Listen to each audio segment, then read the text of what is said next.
Hi, it's Ronick from Ask.Audio. I'm here in the Roli room at NAMM 2016. I'm also here with Will McNamara from Roli. Hey. Hey, how you doing? Yeah, I'm really well. How are you doing? Good, good. Yeah, it's been a busy NAMM for us. As you know, 3 months ago we came out with the Seaboard RISE, and it's proven phenomenally popular.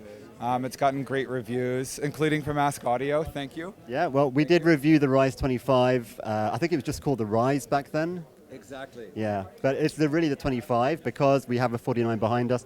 Just to kind of like give you a little bit of background history, this is a keyboard, but not as you know it.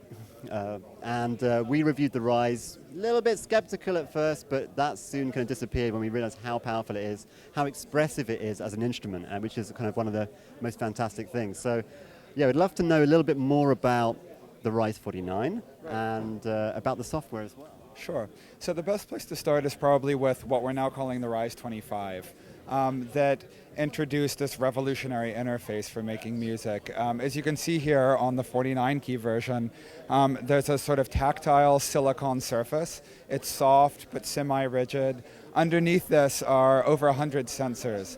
And what that's allowing you to do is through intuitive movements and gestures, such as sideways movements along the keys, continuous pressure on the surface, slide motions up and down.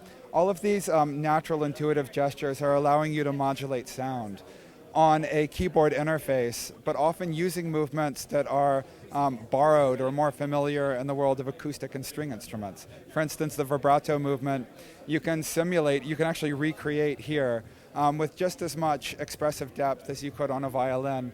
The same for a long slide like you can do on a bass guitar. You can do that here on the ribbons, or indeed any single point of this continuous sonic surface.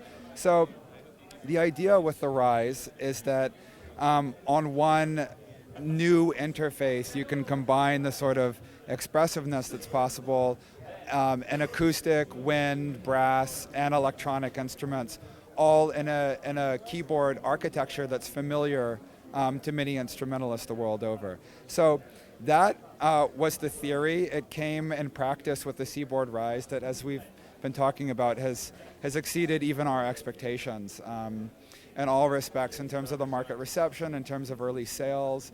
We're rolling it out in more and more countries. From the very first day the RISE 25 was launched in September, we got a lot of comments. This is so cool, I want one, I now have one. When will it come in a bigger size? A terrific amount of research and development went into making both the hardware and the software of that. And what we've done with the RISE 49 is take all of that hardware and all of that software and double size it.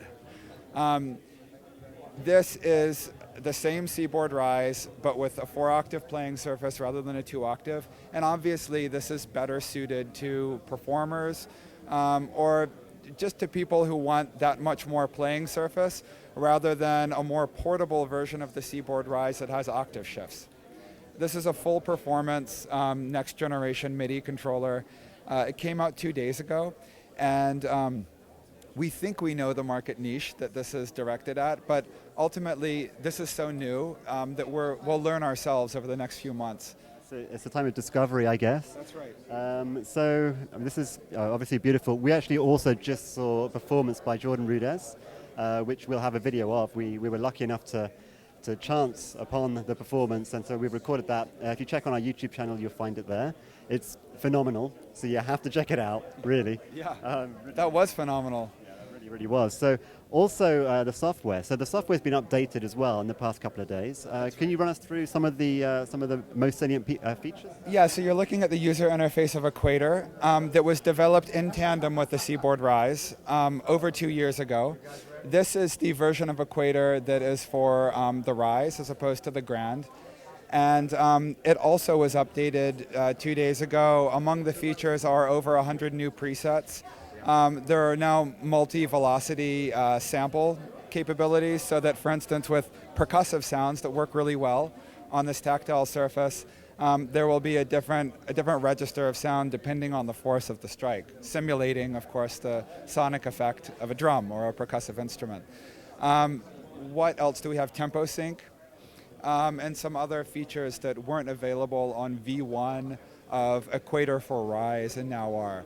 We have an ever-growing software team, including a dedicated Equator team, and we're looking at pretty substantial updates every few months of Equator. That's pretty exciting stuff. One more question, I guess. People are going to be asking and wondering, hopefully, when they're watching the video, how much will the RISE 49 cost or retail for? $1199, $1,200, 950 pounds, and 1,300 euros. Excellent. It's available in late February to ship. It's now available for pre-order.